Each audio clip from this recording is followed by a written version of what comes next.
Kemi bashkë në transmetim të drejtë për drejtë, jemi në rubrikën Opinion, do të flasim për projektin e qeverisë për shpërndarjen falas të librave për nxënësit e shkollës fillore, por edhe për kategoritë caktuar për shkollën deri në klasat e 9-ta. Me mua në studio është Zv.ministrja e Arsimit Zv.ministrja, përshëndetje, mirë se erdhët. Mirë si u gjeta. Tashmë ka nisur shpërndarja e librave apo jo në të gjithë Shqipërinë, keni patur edhe inspektimet tuaja, keni shkuar edhe ju vetë madje në qytete caktuara, si po shkon? Shtëpitë botuese të ndryshme, nga ato që prodhojnë libra të ndryshme që janë përzgjedhur nga mësuesit, i kishin dërguar në shumicën e rasteve deri në shkollë. Aty janë themeluar komisione në nivel shkolle, ku është drejtori i shkollës gjithmonë drejtuesi i komisionit që vërtetojnë se librat që janë kërkuar dhe janë dorëzuar në shkollë janë pranuar të gjitha. Tani mësuesit, kishte mësuese që janë bërë shumë kreative, ku i kanë paketuar pakot në, si do thënë, paketimet lezetshme që t'ju bëjnë edhe nxënësve interesant këtë fillimin e vitit shkollor, sidomos për klasë e para, shumë e rëndësishme që ta fillojnë mbar dhe ta kenë këtë eksperiencën shkollore të lezetshme që është nga fillimi, dhe kanë ftuar prind që të vinë t'i marrin. Unë isha dje në Kukës, i vizitova disa shkolla, kam qenë këtu në Tiranë në disa vende dhe do të vazhdojmë këto 2 javë që Kishin mbritur librat aty? Kishin mbritur libra në gjitha shkollat që isha në Kukës. Ndërkohë prindrit kanë shkuar të tërheqin, ka patur interes që në ditët e para edhe pse shkolla nuk ka nisur.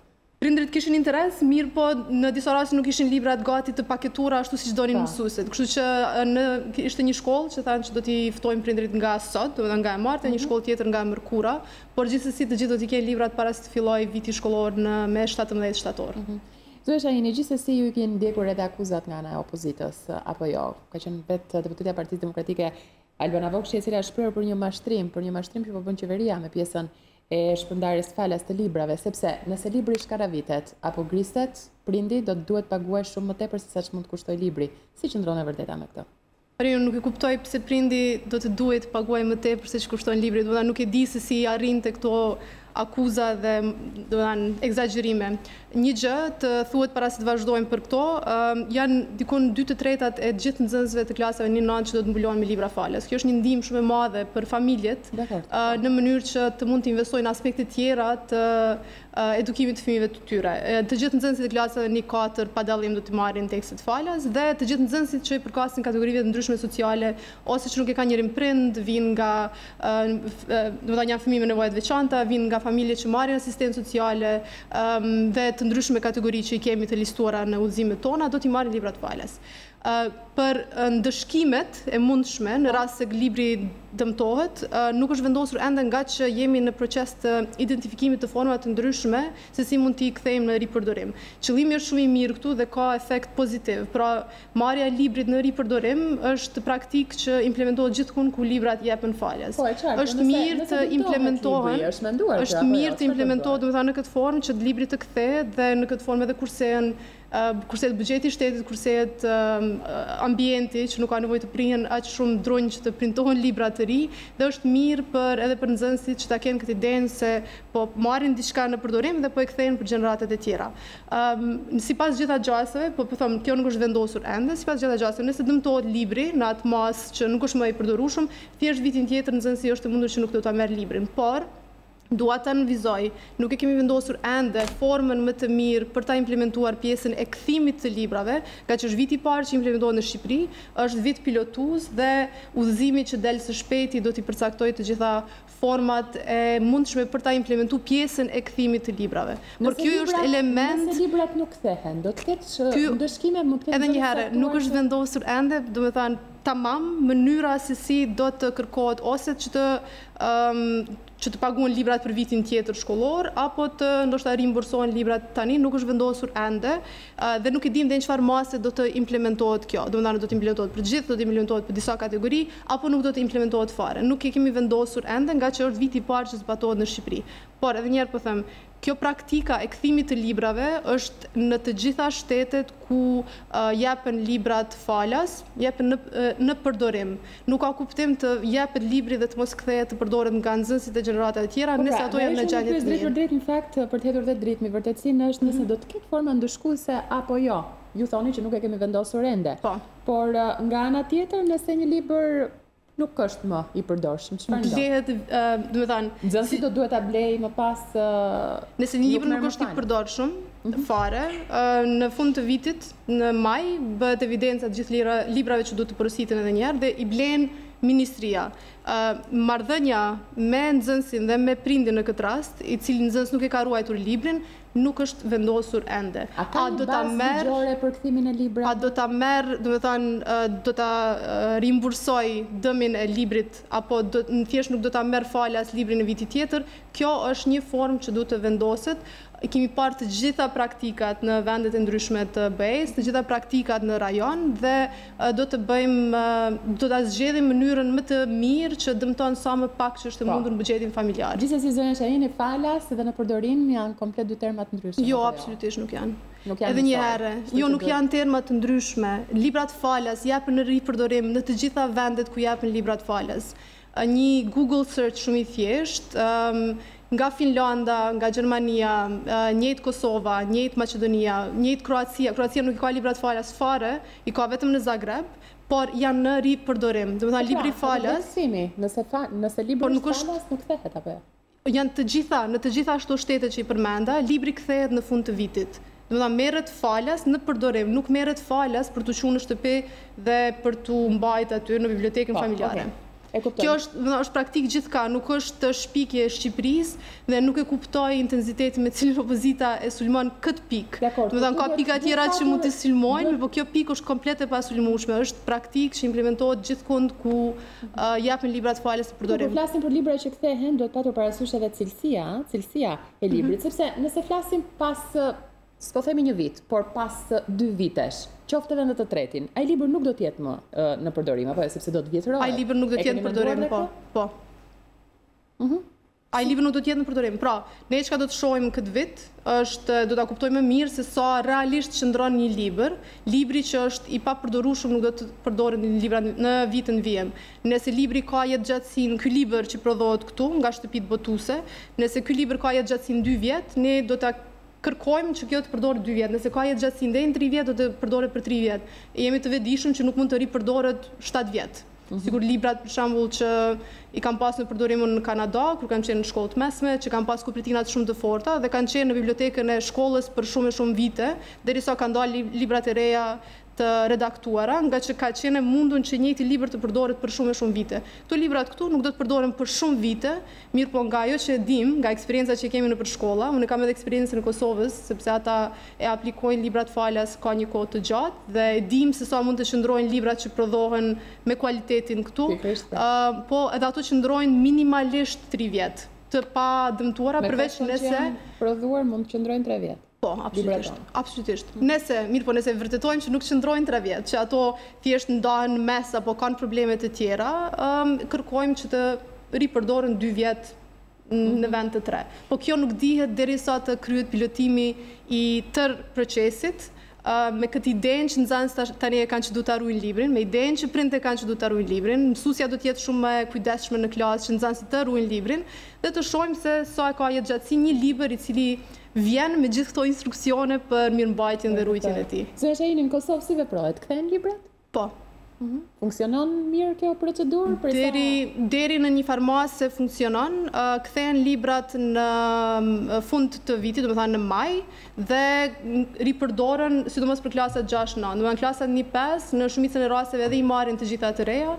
Klasat 6-9 i përdorin të gjitha nga vitet e mëparme. Ka patur raste ndëshkimi për ata që nuk e kanë mbajtur nuk kanë qenë të kujdesshëm? Nuk ka patur raste ndëshkimi në Kosovë nëse nuk gabohem, por librat që kanë qenë në mundësi të ripërdoren janë ripërdorur gjithmonë. Kjo është praktika më e mirë për ta implementuar një politikë për libra falas, që të kursehet edhe njerëz thash, edhe ambienti, edhe buxheti i shtetit, edhe të krijohet kjo sensi i komunitetit, ku një nxënës i klasës 4 e din që vjen dikush pas tij apo saj, do ta përdorë njëjtin libër, kështu që kujdeset për burimin e informacionit me cilit e merr dijen dhe me cilin punon në klasë. Në gjithë Shqipërinë, në gjitha qytetet që po shpërndajnë librat, a ju është shpjeguar nxënësve kjo? Është kujdesur Ministria e Arsimit për ta bërë këtë?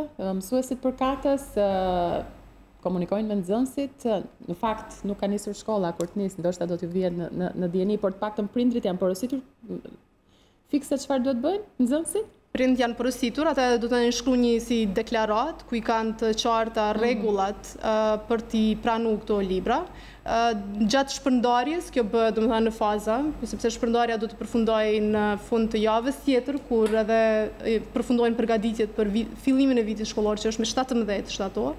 Dhe nxënësit pastaj do të jenë në mbikëqyrjen e mësuesve në klasë dhe do ta kenë, si themi, përkujtuesin e vazhdueshëm ditor që të ruajnë tekstet e tyre shkollore. Pra, edhe nuk është filozofi shumë e madhe. Të mos shkruhet me laps i cili nuk fshihet, të mos griset, të mos gjuhen librat, pra thjesht të kenë kujdes për to, sikur për elementet e tjera që i kanë të rëndësishme. Po pra, sepse tekste e pjesë, për shumë shumë nxënës mund ta kenë të nevojshme që të nënvizojnë pjesët që duan të fiksojnë, sepse shumë mirë, le ta nënvizojnë me laps që fshihet, po. Pra është gjithë manuali rregullave që duhet të kenë parasysh nxënësit. E kuptoj. Përsa i takon kategorive të caktuara që janë për veç fillores, që është e gjitha, deri në klasën e 9, cilat janë kategoritë që përfitojnë libre? Janë, nëse nuk gaboj 9 në total, janë nxënësit me aftësi të kufizume, janë nxënësit që vinë nga minoritetet gjuhësore, janë nxënësit që vinë nga familje që kanë kushte të vështira socioekonomike, pra marrin asistencë sociale, nxënësit me një prind, nxënësit që kanë prind ndoshta invalid që nuk mund të punojnë, pra janë kategori të cilat për një arsye ose tjetrën kanë nevojë për një ndihmë shtesë që ta kenë edhe eksperiencën shkollore sa më të mirë, por edhe të kenë qasje sa më të barabartë në arsim në Shqipëri. Ju vetë ku keni vizituar? Kuksin, përveç Kuksit, ku keni qenë tjetër? Kemi qenë edhe në Tiranë në disa edhe vetë kryeministri po ashtu ka zhvilluar. Kryeministri ka qenë dje me ministrën në një familje, do të vazhdojmë të shkojmë gjatë gjithë këtyre 2 javëve, që ta shohim edhe procesin se si po shpërndahen librat shkollor, edhe përgatitjet e tjera, se shkolla, domethënë kjo është një element, shkolla ka shumë përgatitje për të bërë për ta nis vitin shkollor, një pjesë e cilave i takon edhe bashkive, kjo është edhe një nga arsyet pse shkova në Kukës dje, që të shohim edhe me bashkinë e Kukësit se si po vijon përgatitja e shkollave në lyrjet, pastrimet e këto të përgjithshme që janë të nevojshme. Kështu që po, do të vazhdojmë me inspektimet, jo vetëm stafi, po edhe ne që të shohim edhe porosinë, se gjithçka do të jetë gati për 17 shtator për një vit të mbar shkollor si vjet.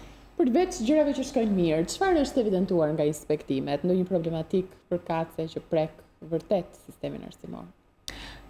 Ka probleme të shumta. Ne kemi një problem në Shqipëri, nuk është vetëm i Shqipërisë, është i gjithë rajonit, ku ekziston një presion demografik që nxënësit të dynden në zona urbane. Dhe kjo bën që në zona urbane ende kemi shkolla me 2 turne dhe gjithmonë kjo shkakton një lloj stresi në ato shkolla që të sigurohen që të kenë mjaftueshëm hapësira edhe për ata që punojnë paradite dhe pasdite.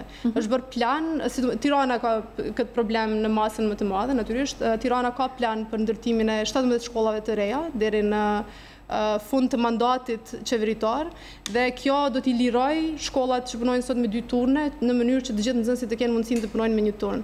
E mira e punës me 1 turn është që ne kemi kriju këtë programin Bëjmë detyrat e shtëpisë, ku qëndrojnë nxënësit pasdite në shkollë dhe ndihmohen me detyrat e shtëpisë, mësimet për të nesërmen, dhe në këtë formë edhe nxënësit që nuk i kanë kushtet shumë të mira në shtëpi për të mësuar, apo nuk i kanë dikën të rritur t'ju ndihmojnë me detyrat e shtëpisë, kanë mundësinë që të i kenë nivelin e njëjtë me nxënësit e tjerë që e kanë këtë ndihmë në shtëpi. Kemi pilotuar në 20 shkolla, do ta zgjerojmë në 50, me idenë që të përfshihen me një moment të gjitha shkollat që punojnë me 1 turn.